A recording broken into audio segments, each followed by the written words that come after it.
Hi, everybody. Welcome back to the self-check sections 9.1 and 9.4 video. Let's go ahead and take a look at number 5. So number 5 says, it's a boys genetics lab claim the procedures improve the chances of a boy being born. The results for a test of a single population proportion are as follows. So we have the null and the alternative, the alpha, and the p-value.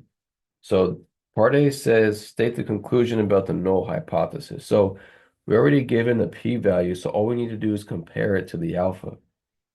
So we have the null, we have the alpha and p-value. So we could see their values right there. So here I'll say is since 0.025 is greater than 0.01, we fail to reject the null. And that's because p-value is greater than alpha. Okay, so that's our conclusion about the null hypothesis. But now what we need to do is write our formal conclusion in part B. So let's go ahead and try that out. So conclusion,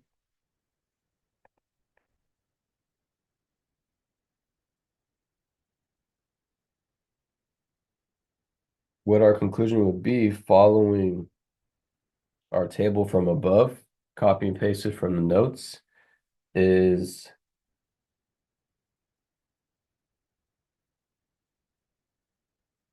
we would be following this path here. Does original claim include quality? No. And we fail to reject the null, so we're going to be in this space right here. So let's go ahead and copy and paste that. So what we would say is there is not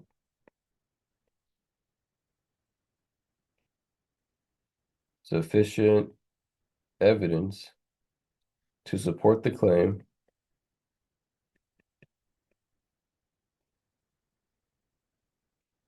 that the procedures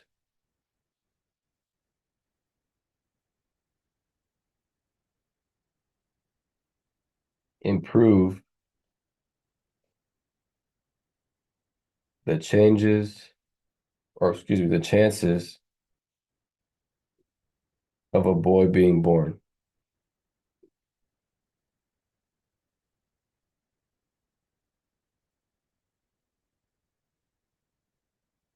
Okay, so no calculations needed. We're given everything to us, and we need to just address the test and write a claim.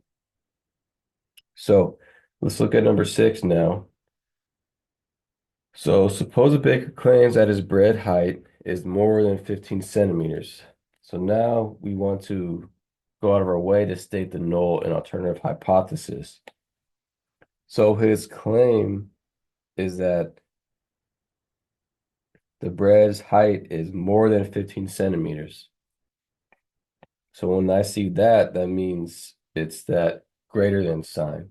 So my claim is going to be in the alternative hypothesis. So let's write that down. So for my alternative, I'll have the mean is greater than 15 and say that is my claim. And for the null, I'll do the exact opposite and say the mean is less than or equal to 15. And so for B, use a 0.01 significance level. Remember that means alpha. And the p-value of 0.0013 to state a conclusion about the null hypothesis. So we're given a p-value and an alpha, and we need to come up to a decision. So since 0.0013, that's going to be less than 0.01, that means we reject the null because our p-value is less than alpha. Okay, so we need to state a final conclusion. So let's go back up to the box and follow that path.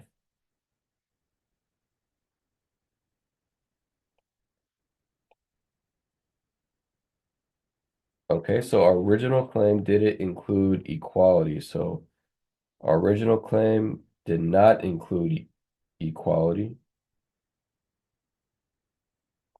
So let's write that down. No equality in claim, and we reject the null. So that means if we follow this path, no equality in claim, and we reject the null. So we're right there. There is sufficient evidence to support the claim that. Okay, so I'm going to pause the video and write this down, and hopefully you guys give it a shot and see if we get the same conclusion. Okay, welcome back. So hopefully you got the same conclusion as I did. So what you should have had was there sufficient evidence to support the claim that the baker's bread height is more than 15 centimeters. So that's it for number 6 and for the self-check video. Thank you for watching. I will see you next time. Goodbye.